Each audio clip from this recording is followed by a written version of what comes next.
Hola, espero estén muy bien. Hoy vamos a hablar sobre gasto cardíaco. El gasto cardíaco o volumen minuto cardíaco eh, lo que propone es hablar o relacionar las distintas variables, ¿sí? Que determinan el funcionamiento de la bomba cardíaca que ya hemos visto en otra charla, ¿sí? A partir del establecimiento justamente inclusive de la medición de este gasto cardíaco, uno puede establecer de qué manera funciona el corazón, ¿sí? Este órgano importante para el correcto funcionamiento del resto de todos nuestros órganos. Para comenzar, lo que comenzaremos hablando justamente es, o definiendo, son los temas que vamos a tratar en esta charla. Particularmente vamos a hablar o vamos a definir el gasto cardíaco, vamos a hablar sobre los determinantes diastólicos del volumen sistólico, particularmente la precarga y el lusitropismo, los determinantes sistólicos del volumen sistólico, particularmente la poscarga y la contractilidad, junto con todos los factores que modifican todas estas variables, además de plantear también aquellos que están relacionados a las modificaciones de la frecuencia cardíaca.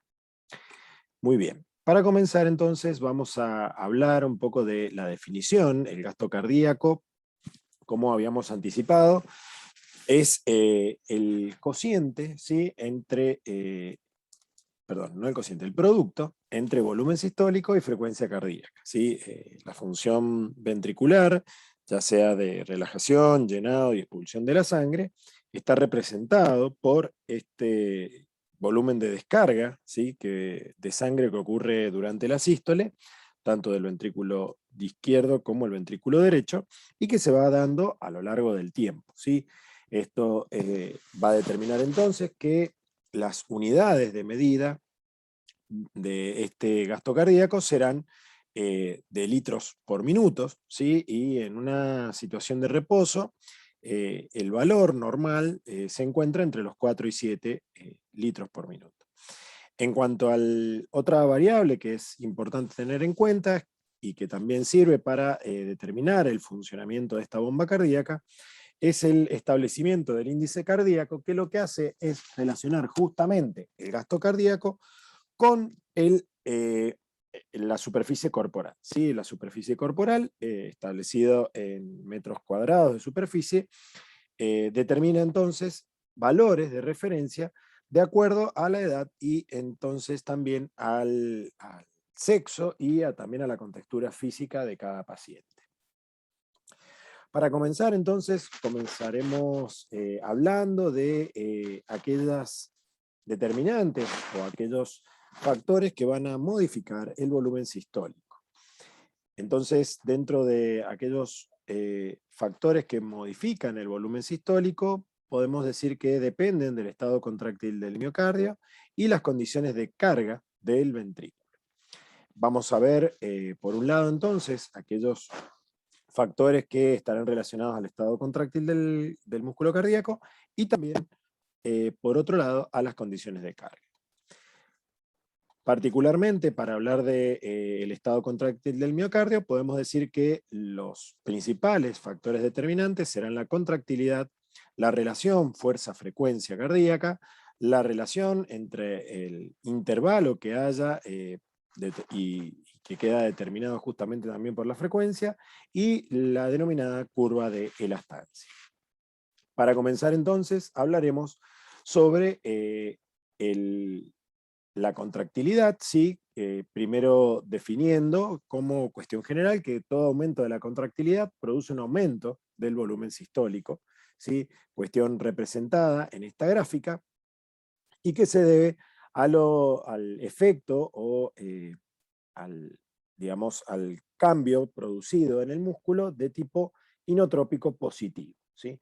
Toda sustancia o elemento que produzca un efecto inotrópico positivo aumentará el volumen sistólico por aumento de la contractilidad, y toda sustancia o efector que cause un efecto inotrópico negativo producirá una depresión de la contractilidad y por tanto una disminución del volumen sistólico. ¿Cómo se produce este efecto inotrópico que no tiene que ver, y que es importante, que no tiene que ver con otros factores como pueden ser la precarga y la poscarga, que veremos más adelante que están relacionados, ¿sí? Porque obviamente estamos hablando de un corazón que está trabajando en una función homeostática de todo el sistema circulatorio y por tanto, latido a latido, se harán ajustes que tendrán que ver con la precarga, con la poscarga, con la contractilidad y también con la frecuencia cardíaca que tenga cada persona en un momento determinado, todas variables que justamente van modificándose a lo largo del día dependiendo también de la situación de cada persona individualmente en un momento determinado. Aquellas sustancias que son inotrópicas positivas, en realidad son todas aquellas sustancias que aumentan la disponibilidad de calcio y la sensibilidad de las proteínas contráctiles a estos cationes. Así, por ejemplo, a las sustancias beta-adrenérgicas, ¿sí? Liberadas principalmente por el sistema nervioso simpático, como son adrenalina y noradrenalina, tendrán esta función inotrópica positiva, al igual que los corticoides, hormonas tiroideas, glucagón y otras sustancias que veremos también en el módulo del sistema endocrino. Lo que podemos decir es que justamente estas sustancias, por aumentar la disponibilidad de calcio que tienen a nivel intracelular, ¿sí? Producen un mejor accionar justamente de los puentes cruzados de las fibras musculares cardíacas y por ello es que producen una mayor fuerza contractil. En cuanto a los que son factores inotrópicos negativos y que por tanto disminuyen la disponibilidad de calcio y otros sustratos necesarios para la contracción, como pueden ser oxígeno y ATP, podemos nombrar como principales a la isquemia, ¿sí? Aunque hay otras situaciones como situaciones patológicas relacionadas a la acidosis, a la sepsis, o también al uso de algunos fármacos que pueden tener efectos inotrópicos negativos, en algunos casos buscados y en otros casos no buscados, y que tienen consecuencias en el funcionamiento cardíaco, justamente deprimiendo la contractilidad del miocardio y por tanto disminuyendo el volumen sistólico. En esta situación es importante tener en cuenta el rol de cada uno de los distintos mediadores, ¿sí? La formación del AMP cíclico, para justamente activar los canales que producían el ingreso de calcio desde el medio extracelular y la activación de los canales de calcio dependientes de calcio que producían una mayor movilización intracelular y por tanto mayor acumulación de este catión en el interior. Así entonces, lo que podemos decir y que se ve en esta gráfica, en presencia de oxígeno, ATP, calcio o estimulación del sistema nervioso simpático, puede haber un aumento de la contractilidad que, como ya hemos visto en la charla de bomba cardíaca, producen un movimiento del loop de la curva presión-volumen hacia la izquierda, produciendo una mayor eyección de sangre en base a eyectar parte del volumen residual que quedaba en el ventrículo una vez que se produce la sístole cardíaca y por tanto lo enviado a circulación general es parte del volumen de fin de sístole, ¿sí? En cuanto a la relación fuerza-frecuencia, en realidad lo que habla este determinante, digamos, de la contractilidad o del volumen sistólico es que el aumento de la frecuencia cardíaca aumenta la disponibilidad de calcio intracelular por presentarse mayor número de fase 2, ¿sí? De potenciales de acción cardíaco por unidad de tiempo. Esto genera un fenómeno en escalera o trepé ya descripto para el músculo esquelético, ¿sí? Que también ocurre de cierta manera en el músculo cardíaco, que también depende del aumento de la temperatura del músculo y un aumento que genera un aumento de la cinética molecular y que por tanto va a ir dejando contracción a contracción mayor cantidad de calcio, ¿sí? En el interior celular que producirá una mayor contracción.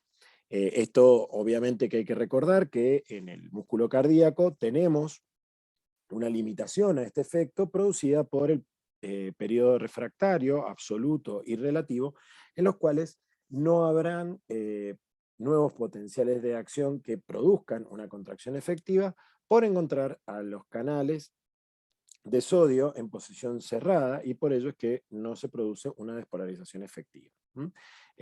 Hay que recordar esta diferencia para plantear justamente una diferenciación con el músculo esquelético, pero también hay que tener en cuenta que hay una variable que es la relación intervalo-frecuencia, en la cual una mayor distancia entre latido y latido produce una contracción más efectiva y de mayor potencia, produciendo una mayor eyección de volumen sistólico, y esto se denomina efecto de restitución mecánica.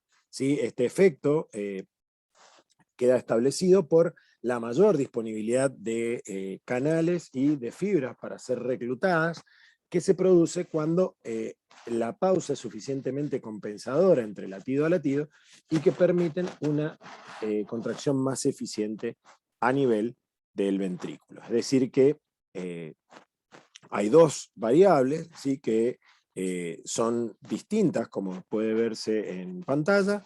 Una relacionada al efecto del aumento de la frecuencia por aumento en la disponibilidad de calcio, ¿sí?, que produce una mayor disponibilidad de calcio intracelular, y que si el potencial de acción no cae en un periodo refractario, puede generar una contracción de mayor potencia, ¿sí?, o de mayor fuerza en el ventrículo, mientras que el efecto contrario también produce una contracción más eficiente, ¿sí?, eyectando mayor cantidad del volumen residual que queda en el ventrículo al finalizar la sístole, porque permite la recuperación total de los canales implicados en la generación del potencial de acción y también en la movilización de iones necesaria para producir la contracción muscular.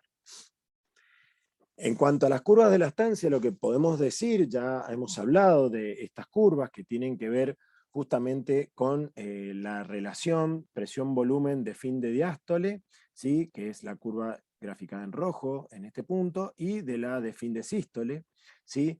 En ambos casos, recordemos que lo que tienen que ver es con la tensión isovolumétrica máxima, ¿sí?, que representaba, si se acuerdan de la charla de bomba cardíaca, la contractilidad cardíaca, mientras que las fuerzas pasivas o la tensión pasiva que se genera a nivel ventricular durante el llenado, durante la diástole, representa la curva de elastancia pasiva, ¿sí?, que está referida o está específicamente relacionada a la longitud telediastólica de las fibras, ¿sí?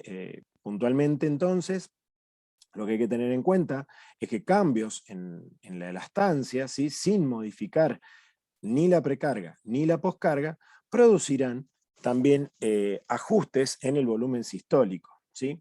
Ya que estamos hablando justamente de una mayor eficiencia para eyectar la sangre por parte del ventrículo, pero como una eh, característica intrínseca de la pared muscular. En cuanto a lo que sería otra variable a tener en cuenta dentro de lo que es el volumen sistólico, hablamos de aquellas relacionadas al estado contráctil del miocardio, y ahora vamos a hablar de las condiciones de carga. Justamente las condiciones de carga son las variables que más hemos estado viendo a lo largo del ciclo cardíaco, y que justamente constituyen la precarga y la poscarga.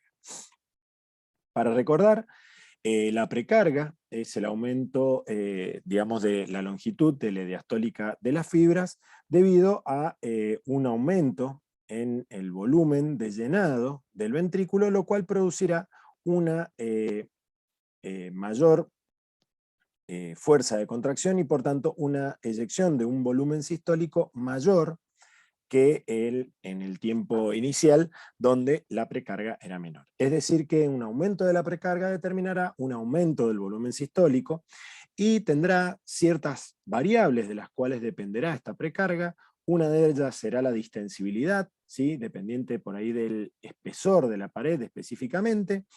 Otro será la relajación o lucitropismo, ¿sí? Para tener en cuenta todo lo referido al espesor de la pared, obviamente serán fenómenos pasivos que determinarán la precarga y que no podrán ser modificados, mientras que aquellos relacionados a la relajación y lucitropismo o el retorno venoso podrán ser modificados tanto fisiológica como farmacológicamente, y por tanto podrán tener un efecto mayor sobre la precarga. Vamos a hablar en particular de cada uno de ellos, que iremos viendo a continuación. Particularmente en cuanto al retorno venoso, tenemos que decir que obviamente va a ser uno de los principales factores a tener en cuenta, porque puede ser ajustado de muchas maneras, de manera fisiológica y también de manera farmacológica. Entonces, una forma de ajuste de la precarga tiene mucho que ver con todas aquellas variables dependientes o que justamente determinan el retorno venoso. A mayor retorno venoso se producirá una mayor precarga, es decir, un mayor llenado, ¿sí?, del ventrículo durante la diástole ventricular, y por tanto se producirá un mayor volumen de fin de diástole, una mayor eyección de sangre por esta característica determinada por la ley de Frank-Starling y el aumento del entrecruzamiento de los puentes de las sarcómeras, además del aumento de la disponibilidad de calcio y la mejor exposición a estos iones por parte de las proteínas contráctiles de la fibra muscular. Todos los factores que determinarán el retorno venoso serán la volemia, particularmente a mayor volemia, obviamente que contaremos con un mayor retorno venoso hacia el corazón, que este deberá movilizar hacia la periferia, aunque hay que tener en cuenta que en general el factor importante relacionado a la volemia es una hipovolemia, en donde se ponen en juego, además de esta compensación cardíaca, que será por una disminución de la precarga, que determinará una disminución del volumen sistólico, otros factores que se ponen en juego y que ya hemos visto, como la activación del sistema nervioso simpático y todos los componentes de compensación de la volemia, donde está muy involucrado el sistema renal principalmente, ¿sí? En cuanto también hay que tener en cuenta la venoconstricción, que está muy asociado justamente a la bomba muscular, que es el tercer punto que encontramos aquí. En la venoconstricción, que puede ser producida también por efecto mecánico, como sería la bomba muscular, o por efecto hormonal, ¿sí? Por distintos mediadores que pueden tener efectos venoconstrictores o también efectos farmacológicos, podemos tener una modificación de la cantidad de sangre que llega al aurícula derecha y por tanto al ventrículo derecho, y a partir de ahí producir una mayor precarga que determina un mayor volumen sistólico, primeramente en el lado derecho, y posteriormente, como todo este circuito se encuentra conectado en serie y tiene su repercusión en serie sobre el sistema circulatorio, en 4 o 5 latidos tendremos la repercusión del lado izquierdo por el aumento de la llegada de sangre desde el sistema pulmonar, circulatorio pulmonar, hacia la aurícula izquierda y por tanto ventrículo izquierdo. Hay que tener en cuenta también que hay mecanismos que se ponen en juego que son más bien homeostáticos y regulatorios de distintos fenómenos que son fisiológicos, como puede ser un cambio de posición, donde los cambios de posición aumentan justamente la llegada de sangre a través del retorno venoso y por tanto tienen su repercusión también sobre el volumen sistólico. Esto el mejor ejemplo quizás es por ahí la técnica de elevar los miembros inferiores en una persona que ha tenido una baja de presión arterial, lo cual en un principio puede tener cierta significación, pero se ha visto ya que a mediano plazo no tiene tanta repercusión. Por otro lado, hay que tener en cuenta que la inspiración produce un aumento del retorno venoso y por tanto aumento de la precarga y del volumen sistólico en cada digamos, trabajo del aparato respiratorio durante una situación de respiración normal, ¿sí? No estamos hablando de nada patológico. Asimismo, la disminución en la presión auricular es un desencadenante de una respuesta justamente por contracción del ventrículo a fin de producir un aumento en el volumen sistólico. Entonces, todos estos distintos fenómenos son determinantes de el retorno venoso, que es una cuestión, como hemos hablado recién, muy importante que va a determinar la precarga, y es uno de los factores más importantes justamente por ser o poder ser modificado farmacológicamente. En cuanto a la distensibilidad ventricular, es importante también decir que justamente a mayor distensibilidad tenemos una mayor precarga y por tanto un mayor volumen sistólico, ¿sí? La distensibilidad, como habíamos hablado, es una propiedad pasiva, ¿sí? Es decir, que no va a poder ser modificado justamente de manera importante a través de acciones farmacológicas, porque depende de las capacidades o propiedades viscoelásticas de la pared, ¿sí? Aquí pueden haber distintas alteraciones de la arquitectura o ciertas situaciones patológicas como compresiones extrínsecas por el lado del pericardio, en el taponamiento cardíaco o en una fibrosis pericárdica, que sí produzcan alguna limitación en la distensibilidad del ventrículo y en el llenado, y que por tanto limiten el aumento de la precarga y entonces limitarán el volumen sistólico eyectado, principalmente por las cavidades derechas, que son las que en general suelen tener una mayor repercusión cuando hay compresiones extrínsecas por ser un sistema de menor presión.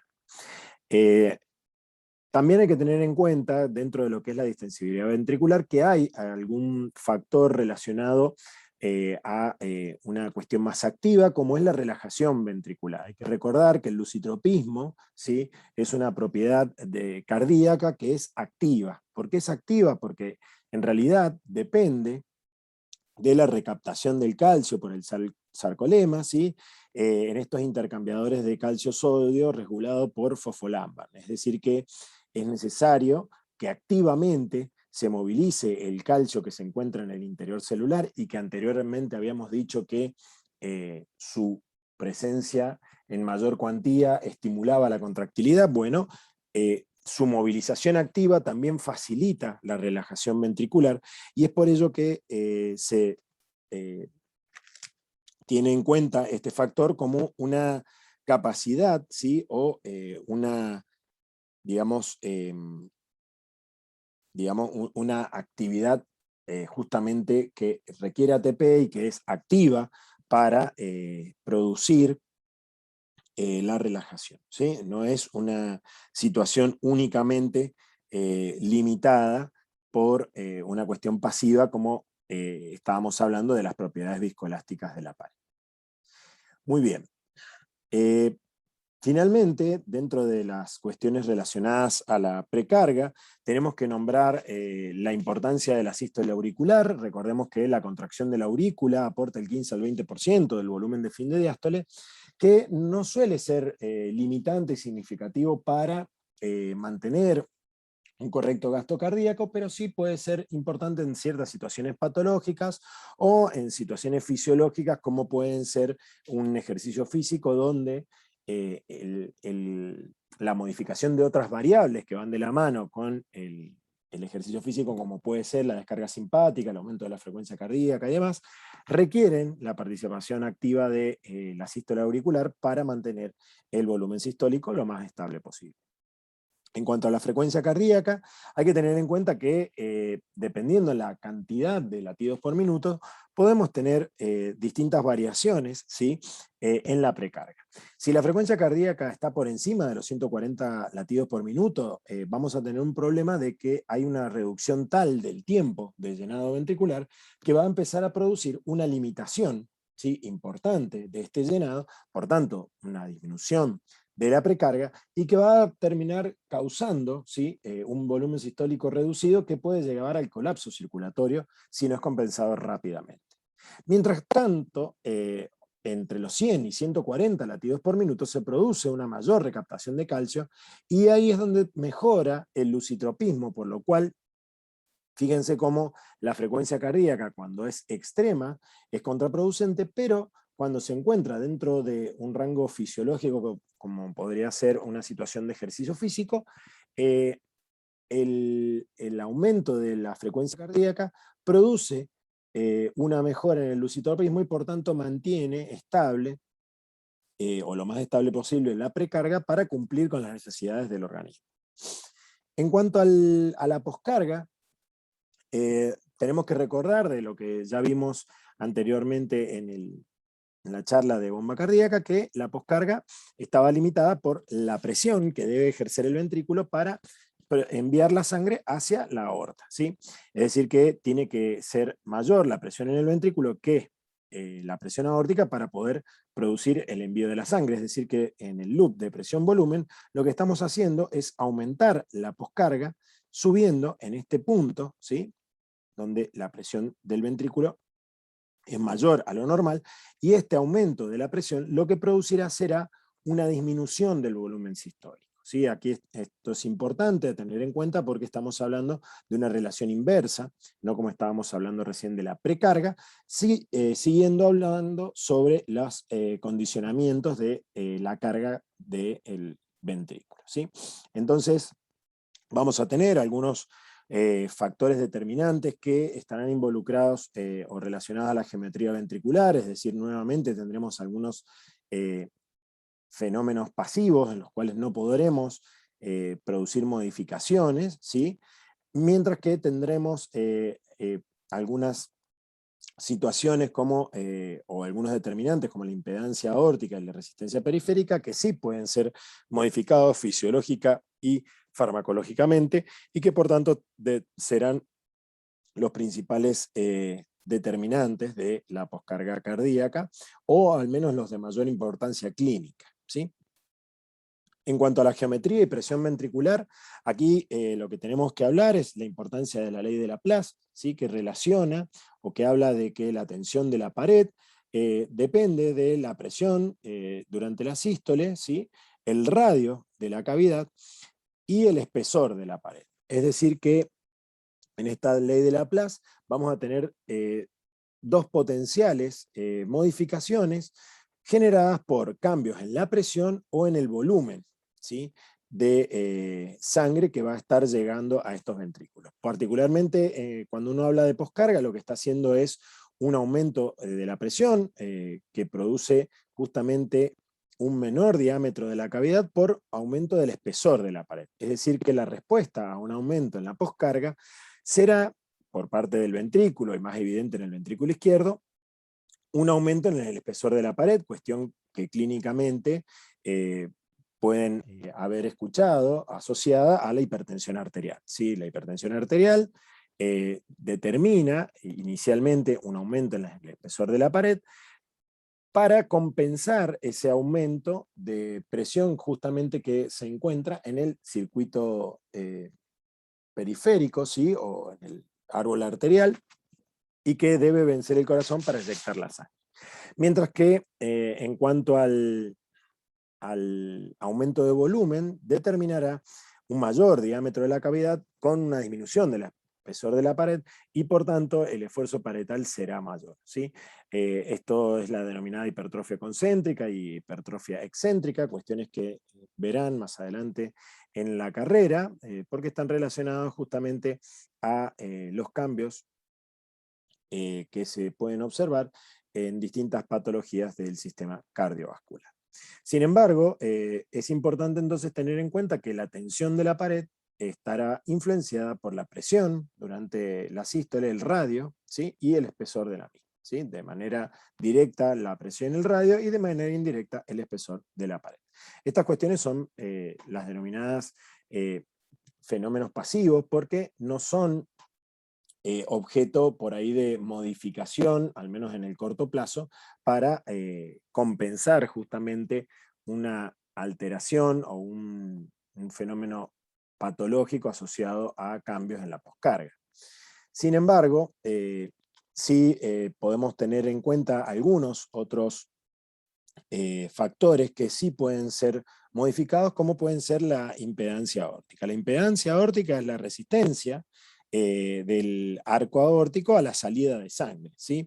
Y justamente va a depender de la resistencia de la pared y de la columna de sangre.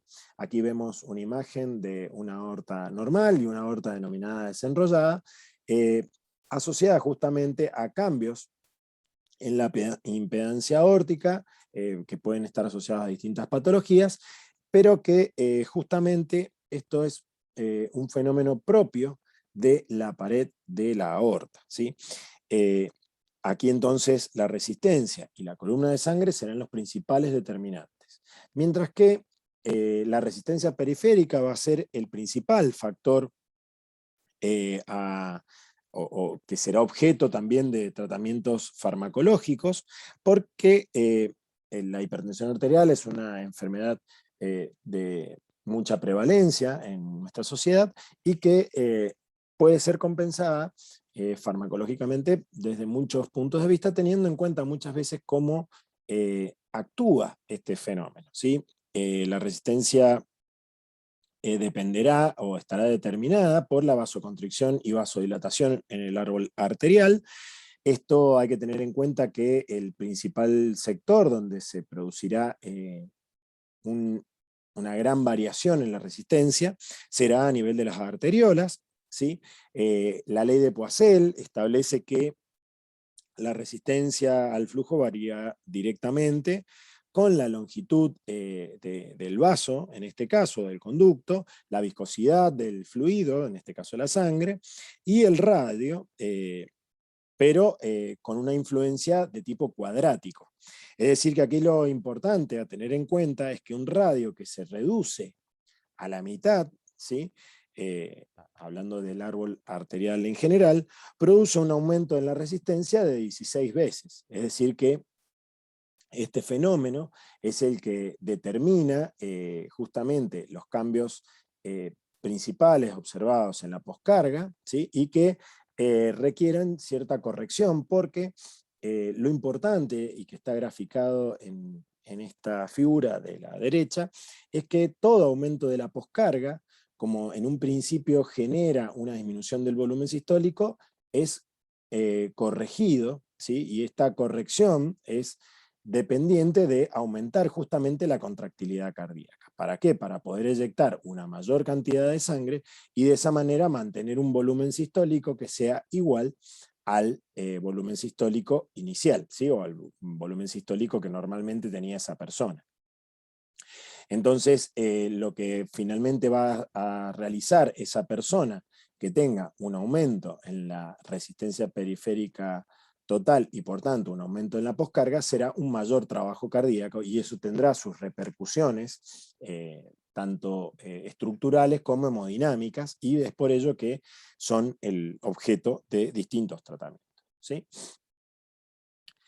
Una de esas consecuencias será la hipertrofia concéntrica que vimos recién, relacionada también justamente a la ley de Laplace, y aquí lo que estamos hablando serán las modificaciones que se producirán en el espesor de la pared, ¿sí?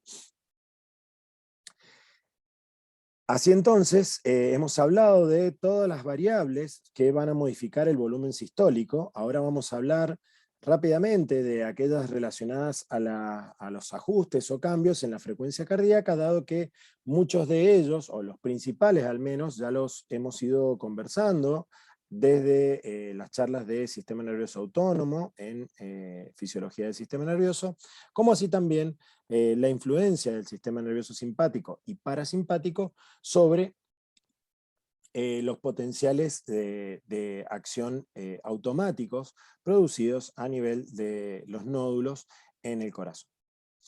Entonces, para tener en cuenta, en este punto lo que hablaremos justamente será la influencia del sistema nervioso autónomo, donde ya se ha establecido que el sistema nervioso autónomo, a través de sus dos divisiones, sistema nervioso simpático y parasimpático, tiene inervación sobre el músculo cardíaco y en especial sobre el nódulo o los sectores aledaños al nódulo sinusal y al nódulo auriculoventricular para producir su efecto. Normalmente, si un corazón se encuentra denervado, es decir, sin el efecto del sistema nervioso autónomo, trabaja alrededor de unos 100 latidos por minuto, es decir que tónicamente el sistema nervioso parasimpático se encuentra regulando nuestra frecuencia cardíaca, disminuyendo ese estímulo. Asimismo, es importante reconocer que a nivel de las hendiduras postsinápticas, hay gran cantidad de acetilcolinesterasa, ¿sí? Que lo que hace es limpiar, digamos, del sitio de acción la acetilcolina, produciendo que la influencia del sistema nervioso simpático tenga que ser tónica y casi continua, ¿sí? Y es por esto que entonces, toda vez que se produzca un aumento de la frecuencia cardíaca dependiendo de la influencia del sistema nervioso simpático, en realidad debe ir de la mano de una disminución de la influencia del sistema nervioso parasimpático, ¿sí? Porque es el que tiene la descarga tónica sobre los nódulos sinusal y auriculoventricular principalmente. En cuanto a la temperatura corporal, es importante decir que el aumento de la temperatura aumenta alrededor de 10 latidos por cada grado de temperatura corporal que se aumenta, y esto tiene que ver principalmente con un aumento del potencial de descarga automática del nódulo sinusal, ¿sí? En cuanto a la dilatación auricular, tenemos que tener en cuenta que mecanismos reflejos, como también participa el reflejo baroreceptor, producen que ante disminuciones o aumentos en el volumen que llega a la aurícula, se produzca una descarga simpática o parasimpática para aumentar o disminuir la frecuencia cardíaca y de esa manera, a través de un reflejo, producir un mantenimiento del gasto cardíaco. La presión parcial de oxígeno, por una cuestión también refleja, si disminuye la presión parcial de oxígeno, se produce una descarga del sistema nervioso parasimpático, principalmente para cuidar el tejido cardíaco y bajar el consumo de oxígeno, aunque se sabe también que este efecto, aunque se ha estudiado en células cardíacas aisladas, la influencia general de una zona isquémica para tratar de mantener la funcionalidad del corazón, ¿sí? Cuando está experimentando una situación de isquemia miocárdica, produce o se ve influenciado por distintos fenómenos de también tratar de mantener la funcionalidad cardíaca a pesar de que haya una mayor lesión del tejido cardíaco frente a una situación de isquemia. En cuanto al ciclo de ventilación, ya habíamos hecho algún breve comentario de que la inspiración aumenta la frecuencia cardíaca y también, como habíamos dicho, el reflejo baroreceptor, ante caídas de la presión se produce un aumento de la frecuencia cardíaca, principalmente para mantener un gasto cardíaco estable. Así entonces hemos hablado de los principales determinantes del volumen sistólico y de la frecuencia cardíaca y que por tanto jugarán un papel importante en mantener la homeostasis corporal para mantener estable el volumen minuto cardíaco, que es el objetivo principal. Para ello entonces, aquí podemos ver a modo de resumen cómo la precarga, poscarga y contractilidad son los principales determinantes del volumen sistólico, y de la frecuencia cardíaca los efectos del sistema nervioso simpático, parasimpático, algunas hormonas y otros iones que pueden producir distintos cambios, ya sean fisiológicos o patológicos para el ajuste, ¿sí? Aquí la magnitud entonces de la actividad del nervio parasimpático cardíaco producirá efectos cronotrópicos principalmente negativos, ¿sí? Ajustando la frecuencia cardíaca, mientras que el sistema nervioso simpático producirá efectos cronotrópicos positivos. Asimismo, el volumen sistólico estará también regulado por el efecto del sistema nervioso simpático, efectos de la presión arterial principalmente a través de la poscarga y de la presión de llenado o precarga, como hemos visto anteriormente, ¿sí? Cada uno de estos entonces con distintas variables que vamos a resumir en la siguiente tabla y que van a justamente producir efectos positivos o negativos sobre el gasto cardíaco. Aquellos que producen efectos positivos podemos hablar del aumento de la longitud telediastólica de las fibras, ¿sí? Que esto es la ley de Starling o precarga, el aumento de volumen o presión diastólica terminal ventricular, la disminución de la poscarga, ¿sí? El aumento de la contractilidad, la estimulación simpática, principalmente actuando sobre receptores beta 1, distintos fármacos como pueden ser epinefrina o también la epinefrina circulante, ¿sí? Aunque tengan un efecto menor que la estimulación simpática directa, cambios intrínsecos en la contractilidad en respuesta a cambios en la frecuencia cardíaca, como decíamos recién, aquellos fármacos inotrópicos positivos, como puede ser la digital o agonistas beta-adrenérgicos, y también la hipertrofia, así que recordemos, como habíamos dicho, en el ejercicio produce una situación de hipertrofia fisiológica, ¿sí? Principalmente en deportistas entrenados, ¿sí?